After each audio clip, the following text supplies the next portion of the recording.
ನಮಸ್ಕಾರ ಸ್ನೇಹಿತರೆ, ಕುಂಭರಾಶಿಯವರೇ. ಸ್ನೇಹಿತರೆ, ಮಾತೃದೇವಿಗೆ ನಮಸ್ಕಾರ. ನಿಮ್ಮೆಲ್ಲರಿಗೂ ಸ್ನೇಹಿತರೆ ಆತ್ಮೀಯ ಸ್ವಾಗತ ಹೊಸ ಮತ್ತು ತಾಜಾ ವಿಡಿಯೋದಲ್ಲಿ. ಮತ್ತೆ ಬನ್ನಿ ನನ್ನ ಪ್ರೀತಿಯ ಸ್ನೇಹಿತರೆ, ನೀವೆಲ್ಲರೂ ಹೇಗಿದ್ದೀರಿ? ಮಾತೃದೇವಿಯು ನಿಮ್ಮೆಲ್ಲರನ್ನು ಆಶೀರ್ವದಿಸುತ್ತಾಳೆ ಮತ್ತು ನೀವು ಚೆನ್ನಾಗಿದ್ದೀರಿ ಎಂದು ಭಾವಿಸುತ್ತೇನೆ. ನೀವು ಆರೋಗ್ಯವಾಗಿ ಮತ್ತು ಸಂತೋಷದಿಂದ ಇರುತ್ತೀರಿ. ಸ್ನೇಹಿತರೆ, ಈಗಲೇ ಸಿದ್ಧರಾಗಿ, ಏಕೆಂದರೆ ಸಂಪತ್ತಿನ ದೇವತೆಯಾದ ಲಕ್ಷ್ಮೀದೇವಿಯ ಆಶೀರ್ವಾದದಿಂದ ನಿಮ್ಮ ಜೀವನದಲ್ಲಿ ಪ್ರಗತಿಯ ಬಾಗಿಲು ತೆರೆಯಲಿದೆ. ಸ್ನೇಹಿತರೆ, ನನ್ನ ಪ್ರೀತಿಯ ಸ್ನೇಹಿತರೆ, ನೀವು ಸರಿಯಾಗಿ ಕೇಳುತ್ತಿದ್ದೀರಿ. ಯಶಸ್ಸಿನ ಬಾಗಿಲುಗಳು ತೆರೆಯಲಿವೆ. ಬಾಗಿಲುಗಳು ಕ್ಷಣಾರ್ಧದಲ್ಲಿ ತೆರೆದುಕೊಳ್ಳುತ್ತವೆ. ಆದರೆ ಸ್ನೇಹಿತರೆ, ಜೀವನದಲ್ಲಿ ಒಂದು ಸತ್ಯವನ್ನು ನೆನಪಿಡಿ. ಜನರು ಕಷ್ಟಪಡುತ್ತಿರುವಾಗ ಯಾರೂ ಗಮನ ಹರಿಸುವುದಿಲ್ಲ ಎಂಬುದನ್ನು ಯಾವಾಗಲೂ ನೆನಪಿಡಿ. ಜನರು ನನ್ನನ್ನು ಗೇಲಿ ಮಾಡುತ್ತಾರೆ, ನಕ್ಕುತ್ತಾರೆ, ಬೈಯುತ್ತಾರೆ ಮತ್ತು ನನ್ನ ಬೆನ್ನ ಹಿಂದೆ ಮಾತನಾಡುತ್ತಾರೆ. ಆದರೆ ಒಬ್ಬ ವ್ಯಕ್ತಿಯು ಯಶಸ್ಸಿನ ಏಣಿಯನ್ನು ಹತ್ತಲು ಪ್ರಾರಂಭಿಸಿದಾಗ ಮೊದಲು ಕಣ್ಣುಗಳನ್ನು ಅಗಲವಾಗಿ ನೋಡುವವರು, ಅವರು ನೀವು ಎಂದಿಗೂ ಏನನ್ನು ಮಾಡಲು ಸಾಧ್ಯವಿಲ್ಲವೆಂದು ಹೇಳುತ್ತಿದ್ದರು ಅದೇ ಜನರು. ಮತ್ತು ಇಂದು ನಾನು ನಿಮಗೆ ಮನವರಿಕೆ ಮಾಡುತ್ತೇನೆ, ನಿಮಗೂ ಕೂಡ ಇದೇ ಆಗುತ್ತದೆ ಎಂದು ನಾನು ನೆನಪಿಸುತ್ತೇನೆ. ಇಲ್ಲಿಯವರೆಗೆ ನೀವು ಯಾವುದೇ ಹೋರಾಟಗಳನ್ನು ಎದುರಿಸಿದ್ದೀರಿ ಮತ್ತು ನಿಮ್ಮ ಜೀವನದಲ್ಲಿ ನೀವು ಎಷ್ಟೇ ನೋವುಗಳನ್ನು ಅನುಭವಿಸಿದ್ದೀರಿ, ಎಷ್ಟೇ ಅವಮಾನಗಳನ್ನು, ಎಷ್ಟೇ ಕಷ್ಟಪಟ್ಟಿದ್ದೀರಿ, ಅದು ವ್ಯರ್ಥವಾಗುವುದಿಲ್ಲ. ಇದೆಲ್ಲವೂ ನಿಮ್ಮ ಶಕ್ತಿಯನ್ನು ಹೆಚ್ಚಿಸಲು ಸಂಭವಿಸುತ್ತದೆ. ಪ್ರತಿಯೊಂದು ನೋವು ನಿಯಮವನ್ನು ಬಲಪಡಿಸಿದೆ. ಹೌದು, ಪ್ರತಿಯೊಂದು ಯಶಸ್ಸು ನಿಮಗೆ ಹೆಚ್ಚಿನದನ್ನು ಕಲಿಸಿತು. ಮತ್ತು ಆ ರಾತ್ರಿಯಲ್ಲಿ ನೀವು ಒಂಟಿಯಾಗಿ ಅಳುವವರು, ಯಾರೂ ನಿಮ್ಮನ್ನು ಬೆಂಬಲಿಸದಿದ್ದರೆ, ನಿಮ್ಮ ಮನಸ್ಸಿನಲ್ಲಿರುವುದನ್ನು ಯಾರೂ ನಿಮಗೆ ಹೇಳದ ಸಮಯ ದೇವರು ನೋಡುತ್ತಿದ್ದನು. ಅವನು ತನ್ನ ಕಣ್ಣುಗಳಿಂದ ಎಲ್ಲವನ್ನೂ ನೋಡುತ್ತಿದ್ದನು ಮತ್ತು ಭಗವಾನ್ ಮಹಾದೇವಾಜಿ ಎಂದು ಯೋಚಿಸುತ್ತಿದ್ದನು. ಭಗವಾನ್ ಶ್ರೀಕೃಷ್ಣನು ನೋಡುತ್ತಿದ್ದನು ಮತ್ತು ಸ್ನೇಹಿತರೆ, ಅವನು ನಿಮ್ಮನ್ನು ನೋಡಿ ನಗುತ್ತಿದ್ದನು. ಏಕೆಂದರೆ ಈ ನೋವನ್ನು ಅನುಭವಿಸಿದ ತಮ್ಮ ಮಗು ವಜ್ರವಾಗುತ್ತದೆ ಎಂದು ಅವರಿಗೆ ತಿಳಿದಿತ್ತು. ಹೌದು, ಯಾರೇ ಆಗಲಿ ಜೀವನದಲ್ಲಿ ನೋವು ಮತ್ತು ಸಂಕಟಗಳನ್ನು ಎದುರಿಸುವವನು ಒಂದು ದಿನ ವಜ್ರವಾಗುತ್ತಾನೆ. ಹೌದು ಸ್ನೇಹಿತರೆ, ನಿಮ್ಮ ಕಠಿಣ ಪರಿಶ್ರಮಕ್ಕೆ ತಕ್ಕ ಪ್ರತಿಫಲ ಸಿಗಲಿದೆ. ನಿಮ್ಮ ಜೀವನ ಬದಲಾಗಲಿದೆ. ನಿಮ್ಮ ಯಶಸ್ಸು ನೋಡಿ ಜನರು ಅಸೂಯೆ ಪಡುವ ಸಮಯ ಬರುತ್ತಿದೆ. ನೀವು ಬೇಸರಗೊಂಡಾಗ ಜನರು ಬಡ ವ್ಯಕ್ತಿ ಎಂದು ಹೇಳುತ್ತಾರೆ, ಅವನಿಗೆ ಏನೂ ಆಗುವುದಿಲ್ಲ. ನೀವು ಏರಲು ಪ್ರಾರಂಭಿಸಿದಾಗ ಅದೇ ಜನರು, ಓ ಇದು ನಿಮ್ಮ ಅದೃಷ್ಟ ಎಂದು ಹೇಳುತ್ತಾರೆ. ಇದು ಒಂದು ಆಟ ಮತ್ತು ನೀವು ನೆಲಕ್ಕೆ ತಲುಪಿದಾಗ ಅದೇ ಜನರು ಅವನು ಏನು ಮಾಡಿರಬೇಕು ಎಂದು ಹೇಳುತ್ತಾರೆ. ಅವರು ತಪ್ಪು ವಿಧಾನವನ್ನು ಅಳವಡಿಸಿಕೊಳ್ಳಬಹುದು. ಜನರು ಏನು ಬೇಕಾದರೂ ಹೇಳುತ್ತಾರೆ, ಆದರೆ ಒಂದೇ ವ್ಯತ್ಯಾಸವೆಂದರೆ ಈಗ ನೀವು ನಗುತ್ತೀರಿ. ಹೌದು ಸ್ನೇಹಿತರೆ, ನೀವು ಪ್ರಗತಿ ಹೊಂದಿದಾಗ ಅನೇಕ ಜನರು ನಿಮ್ಮನ್ನು ಕೆಡವಲು ಪ್ರಯತ್ನಿಸುತ್ತಾರೆ. ಕೆಲವರು ಮೋಸಗಾರರು, ಕೆಲವು ಸುಳ್ಳುಗಾರರು, ಯಾರೋ ಸುಳ್ಳುಗಳನ್ನು ಹರಡುತ್ತಾರೆ, ಯಾರೋ ಮಾಡಲು ಸಂಚು ಹೂಡುತ್ತಾರೆ. ಆದರೆ ದೇವರು ನಿಮ್ಮ ಜೊತೆ ನಿಂತರೆ ಯಾರೂ ನಿಮ್ಮನ್ನು ಅಲುಗಾಡಿಸಲು ಸಾಧ್ಯವಿಲ್ಲ. ಭಕ್ತನ ಕೂದಲನ್ನು ಸಹ ತೊಂದರೆಗೊಳಿಸಲಾಗುವುದಿಲ್ಲ. ಹೌದು ಸ್ನೇಹಿತರೆ, ನೋಡಿ ನನ್ನ ಪ್ರೀತಿಯ ಸ್ನೇಹಿತರೆ, ಕಷ್ಟಗಳಿಗೆ ಹೆದರುವುದರಿಂದ ಒಬ್ಬರು ತಮ್ಮ ಹಾದಿಯನ್ನು ಬದಲಾಯಿಸುವುದಿಲ್ಲ. ಒಬ್ಬರ ಧೈರ್ಯ ಬಲವಾಗಿದ್ದರೆ ಅವರು ಪರಿಸ್ಥಿತಿಯನ್ನು ಬದಲಾಯಿಸಬಹುದು. ಬದಲಾವಣೆಗೆ ಒಳಪಟ್ಟಿರುತ್ತದೆ. ಹಾಗಾದರೆ ಇಂದು ಸಮಯ ಸ್ವಲ್ಪ ಹೊರಟಾಗಿದ್ದರೆ ಏನು, ನಾಳೆ ಅದೇ ಸಮಯ ನಿಮ್ಮದಾಗಿರುತ್ತದೆ. ಹೆಸರಿನಿಂದ ಗುರುತಿಸಲ್ಪಡುತ್ತದೆ. ಹೌದು ನನ್ನ ಪ್ರೀತಿಯ ಸ್ನೇಹಿತರೆ, ನಿಮ್ಮ ಮಾಹಿತಿಗಾಗಿ ನಾನು ನಿಮ್ಮೆಲ್ಲರಿಗೂ ಹೇಳುತ್ತೇನೆ, ಜೀವನದಲ್ಲಿ ನೀವು ಎಷ್ಟೇ ಕಷ್ಟಗಳನ್ನು ಎದುರಿಸಿದ್ದೀರಿ, ನಿಮ್ಮ ಕಠಿಣ ಪರಿಶ್ರಮ ಮತ್ತು ನಿಮ್ಮ ನಂಬಿಕೆಯನ್ನು ನಮಗೆ ನೀಡಿ ಮತ್ತು ಸಕಾರಾತ್ಮಕ ಚಿಂತನೆಯನ್ನು ಎಂದಿಗೂ ಬಿಟ್ಟುಕೊಡಬೇಡಿ. ಏಕೆಂದರೆ ಕತ್ತಲ ರಾತ್ರಿಯ ನಂತರ ಮುಂಜಾನೆ ಬರುತ್ತದೆ, ಖಂಡಿತವಾಗಿಯೂ ಬರುತ್ತದೆ. ನಾನು ನಿಮಗೆ ಹೇಳಲು ಬಯಸುತ್ತೇನೆ ಸ್ನೇಹಿತರೆ, ಇನ್ನೊಂದು ವಿಷಯ, ನಿಮ್ಮ ಪೂಜಾ ಸ್ಥಳದಲ್ಲಿ ತುಪ್ಪದ ದೀಪವನ್ನು ಹಚ್ಚಿ ಮತ್ತು ನಿಮ್ಮ ನೆಚ್ಚಿನ ದೇವರನ್ನು ಸ್ಮರಿಸಿ, ನಿಮ್ಮ ಆಶಯವನ್ನು ಹೇಳಿ ಮತ್ತು ಸರಿಯಾದ ಮಾರ್ಗವನ್ನು ತೋರಿಸಲು ದೇವರಲ್ಲಿ ಪ್ರಾರ್ಥಿಸಿ. ಸ್ನೇಹಿತರೆ, ನೀವು ಈ ಪರಿಹಾರವನ್ನು ಮಾಡಿದರೆ ದೇವರು ನಿಮ್ಮ ಬಗ್ಗೆ ಸಂತೋಷ ಪಡುತ್ತಾನೆ, ಖಂಡಿತವಾಗಿಯೂ ನಿಮಗೆ ಸಹಾಯ ಮಾಡುತ್ತಾನೆ. ಬನ್ನಿ, ನಿಮ್ಮ ಅದೃಷ್ಟಕ್ಕಿಂತ ನಿಮ್ಮ ಕ್ರಿಯೆಗಳನ್ನು ಹೆಚ್ಚು ನಂಬಿರಿ. ಎಷ್ಟೇ ಕಷ್ಟವಾದರೂ ಪರವಾಗಿಲ್ಲ, ಆದರೂ ನಿಮ್ಮ ಮುಖದಲ್ಲಿ ನಗುವಿರಲಿ. ಸ್ನೇಹಿತರೆ, ನಿಮ್ಮೊಳಗೆ ನಗುವಿದ್ದರೆ ಮತ್ತು ಯಾವಾಗಲೂ ಎಲ್ಲವನ್ನು ಸಂತೋಷದಿಂದ ಮಾಡಿದರೆ ಸೋಲುವ ಪ್ರಶ್ನೆಯೇ ಇರುವುದಿಲ್ಲ. ಶುಕ್ರವಾರ ಮಾತ್ರ ದೇವಿಗೆ ಕೆಂಪು ಹೂಗಳನ್ನು ಅರ್ಪಿಸಿ ಮತ್ತು ಭಕ್ತಿಯಿಂದ ಪ್ರಾರ್ಥಿಸಿ. ಅದನ್ನು ಮಾಡಿದ ನಂತರ ನನ್ನ ಪ್ರೀತಿಯ ಸ್ನೇಹಿತರೆ, ದಯವಿಟ್ಟು ಅಗತ್ಯವಿರುವ ವ್ಯಕ್ತಿಗೆ ಆಹಾರ ಮತ್ತು ಸಾಮರ್ಥ್ಯಕ್ಕೆ ಅನುಗುಣವಾಗಿ ಸಹಾಯ ಮಾಡಿ. ಈ ಪರಿಹಾರವು ತುಂಬ ಅದ್ಭುತವಾಗಿದೆ ಮತ್ತು ಇದರಿಂದ ದೇವರು ನೇರವಾಗಿ ಅಥವಾ ಪರೋಕ್ಷವಾಗಿ ಸಂತೋಷ ಪಡುತ್ತಾನೆ. ಲೋಕದ ಬೆಳಕಿಗೆ ಹೋಗುವ ದಾರಿ ಕಷ್ಟವಾಗಿದ್ದರೂ ಸಹ ತಲೆಯ ಮೇಲೆ ಕೈ ಇಟ್ಟಿರುವ ದೇವರಿಗೆ ಭಯಪಡುವುದೇಕೆ? ಧೈರ್ಯದಿಂದ ಇರಿ ಮತ್ತು ಯಾವುದೇ ಪರಿಸ್ಥಿತಿಯಲ್ಲಿ ನೀವು ನಿಮ್ಮ ಗಮ್ಯಸ್ಥಾನವನ್ನು ತಲುಪುತ್ತೀರಿ. ದೇವರ ಆಶೀರ್ವಾದದಿಂದ ಈಗ ನಿಮ್ಮ ಜೀವನದಲ್ಲಿ ಎಂದಿಗೂ ನಾನು ನಿಮಗೆ ಹೇಳಲು ಬಯಸುತ್ತೇನೆ, ಒಂದು ದೊಡ್ಡ ಬದಲಾವಣೆ ಸಂಭವಿಸಲಿದೆ. ಶ್ರೀಕೃಷ್ಣ ಪರಮಾತ್ಮನು ಹೇಳುತ್ತಾನೆ, ಯಾರು ನನಗೆ ಶರಣಾಗುತ್ತಾರೋ ನಾನೇ ಅವರ ರಕ್ಷಕ. ಆದ್ದರಿಂದ ಸ್ನೇಹಿತರೆ, ನೀವು ಇನ್ನು ಮುಂದೆ ಭಯಪಡಬೇಕಾಗಿಲ್ಲ. ನೀವು ನಿಜಕ್ಕೂ ಆಶ್ಚರ್ಯಪಡುವಷ್ಟು ವಿಶೇಷ ಚೆನ್ನಾಗಿ ನಿಮ್ಮ ವೃತ್ತಿ ಜೀವನವನ್ನು ಹೊಸ ಎತ್ತರವನ್ನು ತಲುಪುತ್ತದೆ. ನೀವು ವ್ಯವಹಾರದಲ್ಲಿದ್ದರೆ ಗ್ರಾಹಕರು ನಿಮ್ಮ ಅಂಗಡಿಯಲ್ಲಿ ಸಾಲುಗಟ್ಟಿ ನಿಲ್ಲಲಿದ್ದಾರೆ. ನಿಮಗೆ ಕೆಲಸವಿದ್ದರೆ ಇತರೆ ನಿಮಗೆ ಬಡ್ತಿ ಸಿಗುತ್ತದೆ. ನೀವು ಓದುತ್ತಿದ್ದರೆ ವಿದ್ಯಾರ್ಥಿಗಳಿಗೆ ಯಶಸ್ಸು ಎಷ್ಟು ಅದ್ಭುತವಾಗಿರುತ್ತದೆ ಎಂದರೆ ಎಲ್ಲರೂ ಅವರನ್ನು ಹೊಗಳುತ್ತಾರೆ. ಮತ್ತು ಅತ್ಯಂತ ಮುಖ್ಯವಾದ ವಿಷಯವೇನೆಂದರೆ, ಇಂದು ನಿಮ್ಮನ್ನು ನಿರ್ಲಕ್ಷಿಸುವ ಜನರು ನಾಳೆ ನಿಮ್ಮನ್ನು ನೋಡಿ ನಿಮಗೆ ನಮಸ್ಕರಿಸುತ್ತಾರೆ. ಸ್ನೇಹಿತರೆ, ನಿಮ್ಮನ್ನು ಹೊಗಳುತ್ತಾರೆ. ಇಂದು ನಿಮ್ಮ ಕನಸುಗಳನ್ನು ಅಣಕಿಸುವ ಅದೇ ಜನರು ಹೊಗಳಿ ಸುರಿಮಳೆಗೈಯುವವರು. ಇಂದು ನಿಮ್ಮನ್ನು ತೊಂದರೆಗೊಳಿಸುವ ಜನರು ಅದೇ ಜನರು ಸಹಾಯ ಕೇಳಲು ಬರುತ್ತಾರೆ. ಇಂದು ನಿಮ್ಮನ್ನು ನೋಡಿ ನಕ್ಕವರೇ ನಿಮ್ಮ ಫೋಟೋ ತೆಗೆಯುತ್ತಾರೆ. ಇವನು ನನ್ನ ಸ್ನೇಹಿತ, ಇವನು ನನ್ನ ಸಂಬಂಧಿ, ಇವನು ನನ್ನ ನೆರೆಹೊರೆಯವರು ಅಥವಾ ಎಲ್ಲ ಮಾತುಗಳನ್ನು ಆಡುತ್ತಾರೆ ಮತ್ತು ನಿಮ್ಮನ್ನು ತನ್ನವನನ್ನಾಗಿ ಮಾಡಿಕೊಳ್ಳಲು ಪ್ರಯತ್ನಿಸುತ್ತಾರೆ. ಜನರು ನಿಮ್ಮ ಮನೆಯ ಹೊರಗೆ ಸೇರುತ್ತಾರೆ, ಅಭಿನಂದನೆಗಳನ್ನು ಹೊಗಳುತ್ತಾರೆ ಮತ್ತು ನಿಮ್ಮ ಮನೆಯ ಬಾಗಿಲಿಗೆ ಬರುತ್ತಾರೆ. ನಿಮ್ಮ ಕುಟುಂಬ ಇದನ್ನು ನೋಡಿ ಹೆಮ್ಮೆ ಪಡುತ್ತದೆ.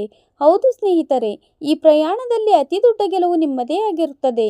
ನೀವು ನಿಮ್ಮನ್ನು ಗುರುತಿಸಿಕೊಳ್ಳಬೇಕು.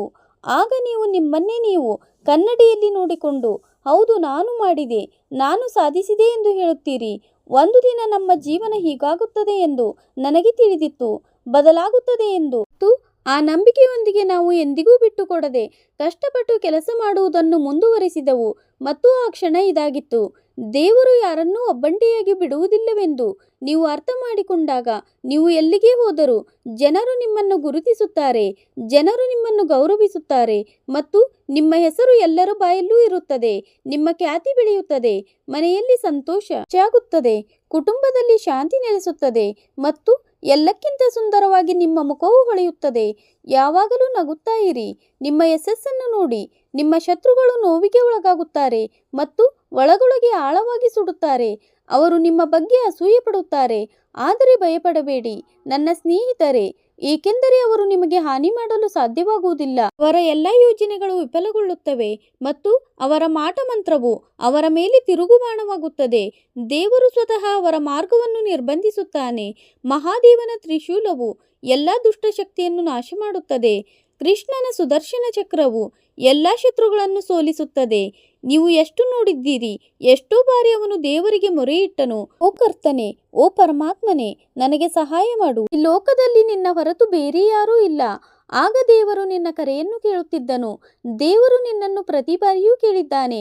ಅದು ಸರಿಯಾದ ಸಮಯಕ್ಕಾಗಿ ಕಾಯುತ್ತಿದ್ದಾನೆ ಮತ್ತು ಈಗ ಅದು ಸರಿಯಾಗಿದೆ. ನನ್ನ ಪ್ರೀತಿಯ ಸ್ನೇಹಿತರೆ, ನಾಳೆ ಸೂರ್ಯ ಉದಯಿಸುವುದನ್ನು ಊಹಿಸಿಕೊಳ್ಳಿ ಮತ್ತು ಅದು ಕೇವಲ ಸೂರ್ಯನಾಗಿರುವುದಿಲ್ಲ. ನಿಮ್ಮ ಜೀವನದಲ್ಲಿ ಹೊಸ ಅಧ್ಯಾಯ ಪ್ರಾರಂಭವಾಗುತ್ತದೆ. ಹೊಸ ಅವಕಾಶಗಳು, ಹೊಸ ಸಂತೋಷಗಳು, ಹೊಸ ಭರವಸೆಗಳು ಅವರು ನಿಮ್ಮ ಬಾಗಿಲಲ್ಲಿ ನಿಂತಿರಬೇಕು. ಮತ್ತು ಒಂದು ಸಣ್ಣ ಹಳ್ಳಿಯಲ್ಲಿ ಒಬ್ಬ ಯುವಕ ವಾಸಿಸುತ್ತಿದ್ದ. ಅವನ ಹೆಸರು ಅರ್ಜುನ್. ಅವನು ತುಂಬಾ ಕಷ್ಟಪಟ್ಟು ದುಡಿಯುವ ಸರಳ ಹುಡುಗನಾಗಿದ್ದನು.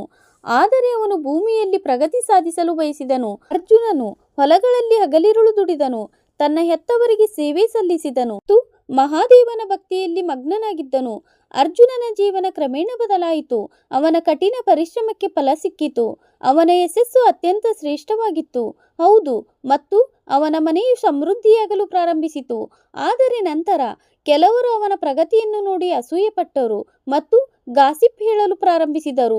ಈ ಅರ್ಜುನ ಏನೋ ಮಾಟ ಮಂತ್ರ ಮಾಡುತ್ತಿದ್ದಾನೆ, ಅದಕ್ಕಾಗಿಯೇ ಹೊಲಗಳಲ್ಲಿ ತುಂಬಾ ಇಳುವರಿ ಬರುತ್ತಿದೆ. ಅದರ ಪ್ರಗತಿಯನ್ನು ಜೀರ್ಣಿಸಿಕೊಳ್ಳಲು ಸಾಧ್ಯವಿಲ್ಲ. ಯಾರೋ ಅವರ ಬಗ್ಗೆ ಸುಳ್ಳು ಆರೋಪ ಮಾಡುತ್ತಿದ್ದಾರೋ, ಯಾರೋ ಹಳ್ಳಿಯಲ್ಲಿ ವದಂತಿ ಹಬ್ಬಿಸಿದರು. ಅರ್ಜುನ್ ದುಃಖಿತನಾಗಿದ್ದನು. ಅವನು ರಾತ್ರಿ ಅಳುತ್ತಿದ್ದನು, ಕರ್ತನೇ, ನಾನು ಯಾರಿಗೂ ಯಾವುದೇ ಹಾನಿ ಮಾಡಿಲ್ಲ. ಈ ಜನರು ನನ್ನ ವಿರುದ್ಧ ಏಕೆ ತಿರುಗಿದ್ದಾರೆ? ಅವನಿಗೆ ಒಂದು ಕನಸು ಬಿತ್ತು. ಮಹಾದೇವನು ಪ್ರತ್ಯಕ್ಷನಾಗಿ, ಅರ್ಜುನ, ಭಯಪಡಬೇಡ ಎಂದು ಹೇಳಿದನು. ಯಾರೋ ನನ್ನ ಭಕ್ತನಿಗೆ ಒಂದು ಕೂದಲನ್ನು ಸಹ ಹಾನಿ ಮಾಡಲು ಸಾಧ್ಯವಿಲ್ಲ. ನಾನು ನಿನ್ನ ಜೊತೆ ಇದ್ದೇನೆ ಎಂದು ಅರ್ಜುನನಿಗೆ ಮಹಾದೇವನು ಭರವಸೆ ಕೊಟ್ಟರು. ನಿಮ್ಮ ಸಂದೇಹ ನಾನೇ, ನಿಮ್ಮ ರಕ್ಷಕ ನಾನೇ. ನಿಮ್ಮನ್ನು ಪರೀಕ್ಷಿಸಲಾಗುತ್ತಿದೆ. ಅದನ್ನು ದಾಟಿದವರು ಹೆಚ್ಚಿನ ಎತ್ತರವನ್ನು ತಲುಪುತ್ತಾರೆ. ಅರ್ಜುನ್ ಧೈರ್ಯ ಕಳೆದುಕೊಳ್ಳಲಿಲ್ಲ. ಅವನು ಹೆಚ್ಚು ಶ್ರಮವಹಿಸಿದ. ಕೆಲಸ ಮಾಡಲು ಪ್ರಾರಂಭ ಮಾಡಿದ ಮತ್ತು ಶೀಘ್ರದಲ್ಲೇ ತನ್ನ ಕೆಲಸಕ್ಕೆ ಪ್ರಸಿದ್ಧನಾದನು. ಕ್ಷೇತ್ರದಲ್ಲಿ ಹೊಸ ತಂತ್ರಜ್ಞಾನವನ್ನು ಅಳವಡಿಸಿಕೊಳ್ಳುವ ಕಲ್ಪನೆಯೂ ಕೂಡ ಪ್ರದೇಶಾದ್ಯಂತ ಹರಡಿತು. ದೊಡ್ಡ ಹೆಸರುಗಳೊಂದಿಗೆ ಅವನ ಶತ್ರುಗಳಾಗಿದ್ದವರೂ ಸಹ ಅವನಿಂದ ಕಲಿಯಲು ಪ್ರಾರಂಭಿಸಿದರು. ಅರ್ಜುನ್ ಯಾರ ಮೇಲೆಯೂ ಸೇಡು ತೀರಿಸಿಕೊಳ್ಳಲಿಲ್ಲ, ಬದಲಾಗಿ ಎಲ್ಲರನ್ನೂ ಪ್ರೀತಿಯಿಂದ ಅಪ್ಪಿಕೊಂಡನು. ಸ್ನೇಹಿತರೆ, ದೇವರು ನಿಮ್ಮೊಂದಿಗೆ ಇರುವಾಗ ನಿಮ್ಮ ದಾರಿಯಲ್ಲಿ ಎಷ್ಟೇ ಅಡೆತಡೆಗಳು ಬಂದರೂ ಪರವಾಗಿಲ್ಲ.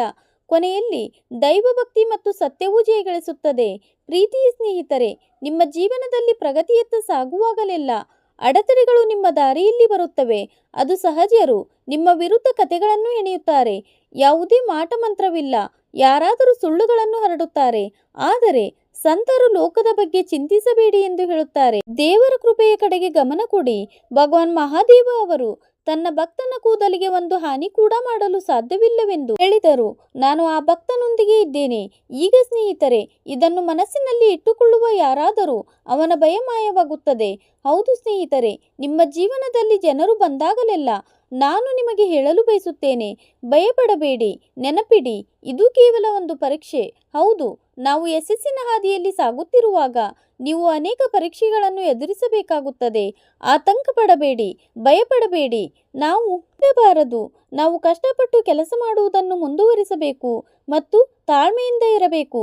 ನೀವು ಮುರಿದು ಬೀಳುತ್ತೀರೋ ಅಥವಾ ಸತತ ಪ್ರಯತ್ನ ಮಾಡುತ್ತೀರೋ ಎಂದು ದೇವರು ನೋಡುತ್ತಿದ್ದಾನೆ. ತಾಳ್ಮೆಯಿಂದ ಇದ್ದರೆ ಕೊನೆಯಲ್ಲಿ ನೀವು ಗೆಲ್ಲುತ್ತೀರಿ. ಈ ಲೋಕವು ನಿಮ್ಮನ್ನು ನಿರ್ಲಕ್ಷಿಸುತ್ತದೆ, ನೀವು ಕಷ್ಟಪಡುತ್ತಿರುವವರಿಗೆ. ಆದರೆ ಯಶಸ್ಸಿನ ಏಣಿಯನ್ನು ಏರಲು ಪ್ರಾರಂಭಿಸಿದ ತಕ್ಷಣ ಜನರ ಕಣ್ಣುಗಳು ಉರಿಯಲು ಪ್ರಾರಂಭಿಸುತ್ತವೆ. ಮತ್ತು ಇದು ಕಲಿಯುಗದ ಸತ್ಯ. ಹೌದು, ಕೆಲವು ಜನರು ನಿಮ್ಮ ವಿರುದ್ಧ ಪಿತೂರಿ ನಡೆಸುತ್ತಾರೆ, ಕೆಲವು ಜನರು ನಿಮ್ಮ ವಿರುದ್ಧ ಮಾಟಮಂತ್ರ ಬಳಸುತ್ತಾರೆ ಮತ್ತು ಕೆಲವರು ಸುಳ್ಳುಗಳನ್ನು ಹರಡುತ್ತಾರೆ. ಆದರೆ ದೇವರು ನಿಮ್ಮ ಪರವಾಗಿದ್ದರೆ ಜಗತ್ತು ಏನು ಮಾಡಲು ಸಾಧ್ಯವಿಲ್ಲ. ಶಕ್ತಿಯೂ ಸಹ ನಿಮ್ಮನ್ನು ಅಲುಗಾಡಿಸಲು ಸಾಧ್ಯವಿಲ್ಲ. ಹೌದು ನನ್ನ ಪ್ರೀತಿಯ ಸ್ನೇಹಿತರೆ, ಭಕ್ತನ ಒಂದು ಕೂದಲಿಗೂ ಕೂಡ ಹಾನಿ ಮಾಡಲು ಆ ದೇವರು ಭಗವಾನ್ ಮಹಾದೇವ ಬಿಡುವುದಿಲ್ಲ. ಬೇರೆ ಯಾರಾದರೂ ಅದನ್ನು ಮಾಡಲು ಸಾಧ್ಯವೇ? ನನ್ನ ಬಳಿ ಆಶ್ರಯ ಕೋರಿ ಬರುವವರನ್ನು ನಾನೇ ರಕ್ಷಿಸುತ್ತೇನೆ ಎಂದು ಶ್ರೀಕೃಷ್ಣ ಹೇಳುತ್ತಾನೆ.